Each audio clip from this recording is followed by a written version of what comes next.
លើកហាត់បួងសួងដល់ដួងប្រលឹងដែលលាតសន្ធឹងសន្ធប់ប្រាងប្រាបុព្វបុរសមោហសចាពលីជីវាការពារទឹកដីសូមយាងមកគ្របមិនដូបជាតិខ្មែរប្រជួនធួនថែដែលល្អប្រពៃ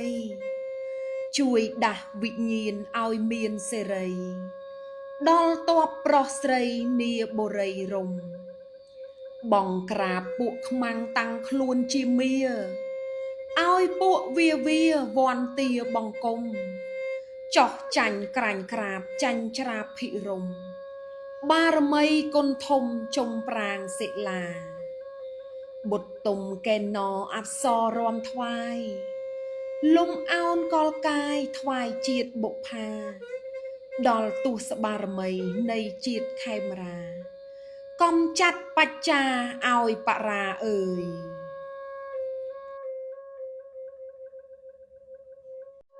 មាងអើយមាងទឹក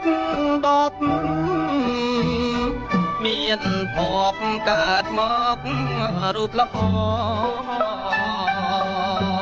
ស្រស់អើយសែនស្រស់ដូចកែណ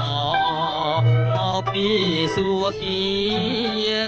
ល្អអើយល្អមកម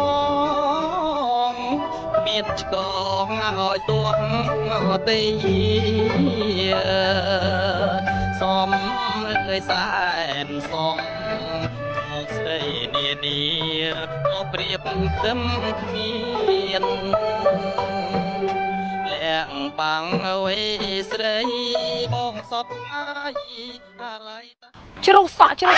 ប្រើជាមួយនឹងផលិតផលអីក៏បាត់មែនអត់ឥឡូវខ្ញុំណែនាំជាមួយនឹងឈុត OC Logan បងប្អូនទាំងអស់គ្នាជាមួយនឹងឈុតសាប៊ូកក់សក់ Logan គឺថាអ្នកឯកទេសក្នុងការបំបត្តិរាល់បញ្ហាជ្រុះសក់មានកែមានក្លិនអីហ្នឹងបងប្អូនទាំងអស់គ្នាមកសាកកក់ព្រោះថាសាប៊ូ Logan គេមកជាឈុតអញ្ចឹងមានសាប៊ូកក់សក់ម្ដបនិងសេរ៉ូមអប់បណ្ដោះសក់ម្ដបជាមួយនឹងសាប៊ូកក់សក់ Logan នេះបងប្អូនទាំងអស់គ្នាអ្នកឯកទេសលេខ1ក្នុងការបំបត្តិអង្គែក្លិនក្បាលមិនល្អជាពិសេសសក់បងប្អូនទាំងអស់គ្នាខូចបែកចុងសក់សពីសពងបន្ទាប់ពីបានកក់ហើយគឺធ្វើឲ្យសក់បងប្អូនទាំងអស់គ្នាជាប់ក្លិនក្រអូបស្ទើរតែ2-3ថ្ងៃបងប្អូនទាំងអស់គ្នាហើយជាមួយនឹងសាប៊ូអប់បណ្ដោះសក់ Logan នេះវិញគឺថាឯកទេសលេខ1ក្នុងការបណ្ដោះសក់បងប្អូនទាំងអស់គ្នាជ្រុះដោយសារតែសក់របស់យើងឡើងប្រេងឡើងអង្គែជាពិសេសយើងចូលចិត្តលេងពណ៌បដូរពណ៌សក់ច្រើនអញ្ចឹងបងប្អូនទាំងអស់គ្នាមកសាកប្រើជាមួយនឹងឈុត Logan នេះធានាថាសក់បងប្អូនទាំងអស់គ្នានឹងដោះក្រាស់ដោយសក់ខ្ញុំបងប្អូនទាំងអស់គ្នាគឺខ្ជិលតែនឹងចងហើយខ្ញុំអត់ដែរគៀពេលគ្រាន់តែកក់សក់ហើយសក់របស់យើងហ្នឹងគឺថាក្រាស់ទន់រលាស់រលោងហើយក្លិនក៏អូបជាប់បានយូរអញ្ចឹងបើសិនជាបងប្អូនទាំងអស់គ្នាកំពុងតែមានបញ្ហាសក់ឡើងអង្គែសក់ជ្រុះសក់មានក្លិនមិនល្អមកសាកកក់ជាមួយនឹងឈុត Logan ខ្ញុំធានាថា